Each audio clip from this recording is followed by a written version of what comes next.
Hi there, Sharon Horne-Ellstrom here. Welcome to day 2796 of What You Up To Now. Today we're talking about spiritual health and well-being, of course, the IDEANCE process, step one, which is the question is supersizing our businesses and being a better version of ourselves as part of this year's annual challenge, the Be a Better You annual challenge. We're doing one thing every day to be a better human being, a better version of ourselves. We're also applying the concepts and the things that we're talking about in that annual challenge to supersize your business this year. Why?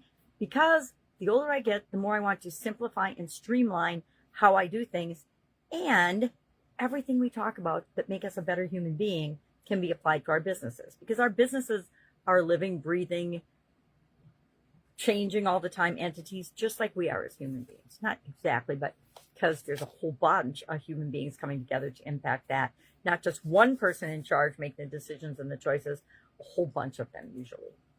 But leadership and other things come into play there. So today we're asking ourselves, what is the current situation or current state of an area that we either want to improve, like we did with the SOAP framework earlier this month. And I share that because I actually decided I was going to do the same topic to achieve something by the end of the year. Or we can set a goal that we want to achieve by the end of the year and then be working on that by applying the IDEANCE process. It works for both challenges and goals, challenges and opportunities. Imagine that. What a flexible process. So today we're doing that. We're beginning that. We'll do that till the end of the month. And then next month, we're hopping into physical health and well-being. And it's interesting because I have noticed, usually I start off my year personally focusing on physical health and well-being and physical things. And I didn't this year. I specifically and purposefully mixed up and threw up the 9 areas and aspects of our life and put them in different order than I've ever covered them or shared them or talked about them before.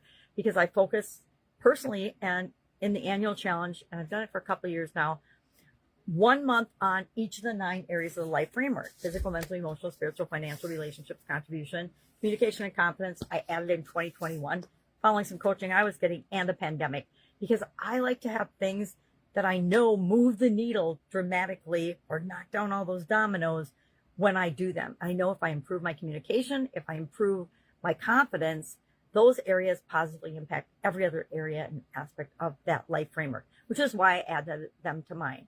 And my life framework is just that. It's the framework of my life and how I take what is normally a chaotic, crazy mess, at least in my life, and try to put a little bit of structure or a frame around it to make it make more sense. It's how I set my long-term, big, hairy, audacious goals and then break them down into smaller pieces that I work on every year. And I break them all the way down into daily things by doing an annual challenge and by doing an annual and holding myself accountable by doing a daily video. All right, enough about that. So today, if you'd like to join us, ask yourself, what is the current situation with respect to this spiritual health and well-being area of your life? And if you need help with that, please ask. Otherwise, I am busily learning about a new platform, the school platform, and it's not new, it's just new to me, and setting up a community there. And it's exciting, it's new, it's different. It's a very different feeling platform, at least to me, in terms of the emphasis on community and actually building communities of people that work together, help one another, share their lessons learned and their wins, which again helps one another. And I'm actually really excited about setting it up and doing it. I've got 4 members in it already, and I haven't even invited anyone yet. So if you would like to be a part of that, it's free initially. I'm starting a free membership or a free community. And I'm going to tell you right now, down the road, it will have paid aspects of it, but for right now, it's free. And if you join free, it's free for you forever. All right. That's the way it's set up, which again is something really different, but I really like that about it. It's not, and things are changing and improving on the platform. Like now we can do live video without having to download and upload. I haven't experimented with that, but I probably will today for a couple minutes if I get some quiet in the chaotic part of my day. We'll see. All right. That's all I've got. If I can help you, ask. Otherwise, have an awesome day. And I'll, of course, see you tomorrow. Another update on what you up to now. Have an awesome day.